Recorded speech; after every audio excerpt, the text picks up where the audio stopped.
She pounded on the gate like it was her personal punching bag. "Fire inspection," she bellowed, flashing a laminated card that looked like it was churned out on a library printer circa 2005. The kicker? I knew the real fire chief.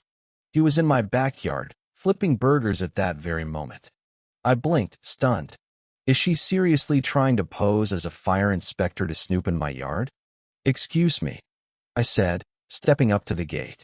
There she was, HOA tyrant, sporting a sharp bob haircut, arms crossed like she ruled the world, and a smug grin that screamed, "I just watched a YouTube tutorial on fire marshals." "Official fire safety review," she snapped, tapping her plastic badge. "Your overgrown brush is a hazard. Open the gate." The badge had clip art flames. I'm not joking, clip art flames. Behind me, my neighbor, Tom, Captain Tom Harper of Station 19, let out a low whistle. "Well, hell," he muttered, setting down his spatula. "Want me to deal with this, or should we have some fun?" I couldn't help but grin. This woman had been a thorn in my side for months. Citations for excessive wind chimes, complaints about my garden gnome being too quirky, and just last week, a formal notice about my non-compliant porch lights. Now this. The karma bus had pulled up, driven by a guy in a flame-retardant apron clutching a bottle of burger sauce. I turned back to her. "Can I see your ID, ma'am?" She shoved the badge forward, clearly irritated.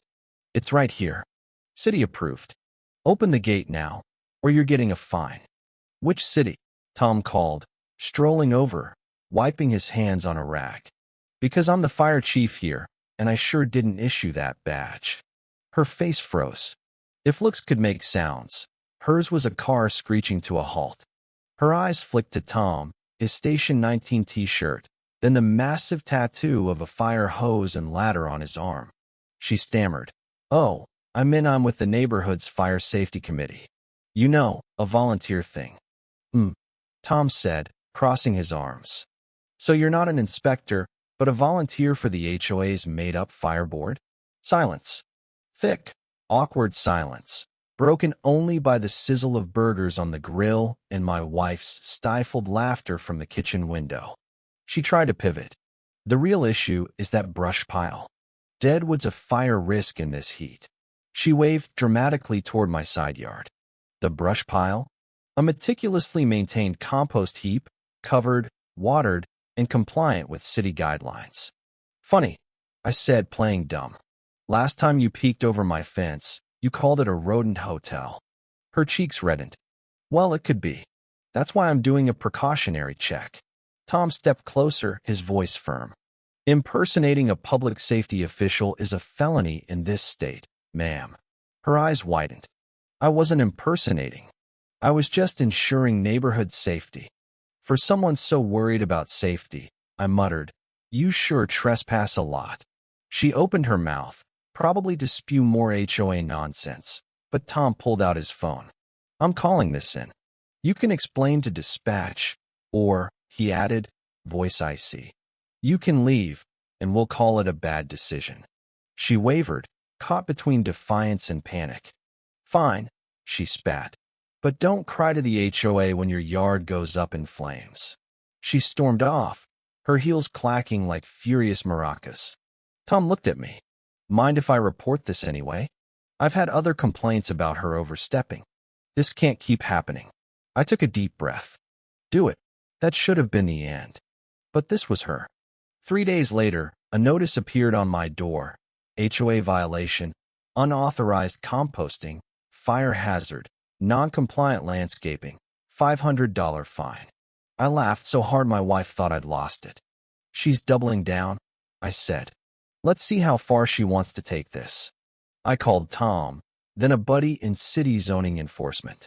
Turns out, Lisa Monroe, HOA president, filed the complaint under a fake name. Even better, she'd printed the violation on her personal printer. No HOA logo, no board approval, nothing. She was flying solo. And the board was already fed up after she'd banned pink flamingo lawn decor during Breast Cancer Awareness Month, calling them visual clutter.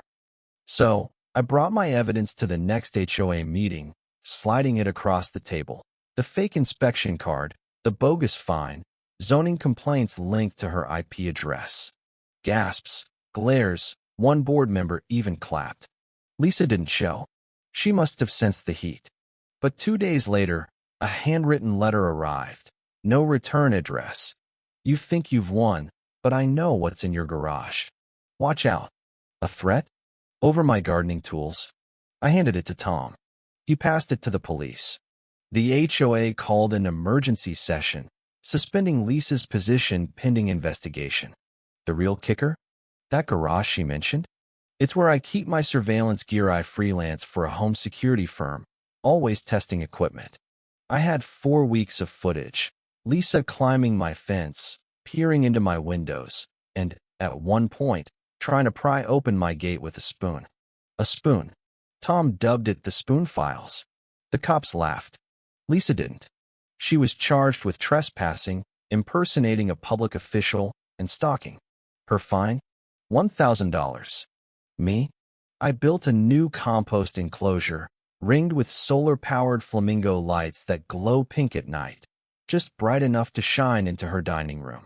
Poetic, right? Just when I thought it was over, Lisa filed a lawsuit, small claims, alleging emotional distress and loss of HOA authority. She claimed my compost, my flamingo lights, and my hostile neighbor friends, aka Tom, created an unlivable environment. I nearly spat out my coffee. I walked into court with a folder thicker than a phone book. Every fake citation, her forged badge, timestamps of her trespassing, and footage of her scaling my fence in leggings and orthopedic loafers, brandishing a clipboard like a battle axe. The judge glanced at my evidence. "Ma'am," he said, "not only is your claim baseless, but the defendant could countersue." Lisa's mouth opened, then shut. Her face flushed, but I didn't countersue. I just wanted it on record. Her case was tossed, she was fined again, and the HOA, finally done, held a special election. Lisa lost her seat. Her power vanished like dust in a storm. Now, she keeps to herself, rarely leaving her house. Her relentless patrols and HOA emails have stopped. Tom jokes she's probably drafting fake bylaws in her garage. Even the board laughs. Me? I'm tinning my compost, sipping iced tea, watching my flamingos glow pink at dusk. Sometimes, I catch her curtains twitch. Be careful who you pretend to be, Lisa, because some of us know the real fire chief. For more wild stories like this, subscribe to our YouTube channel for epic HOA takedowns.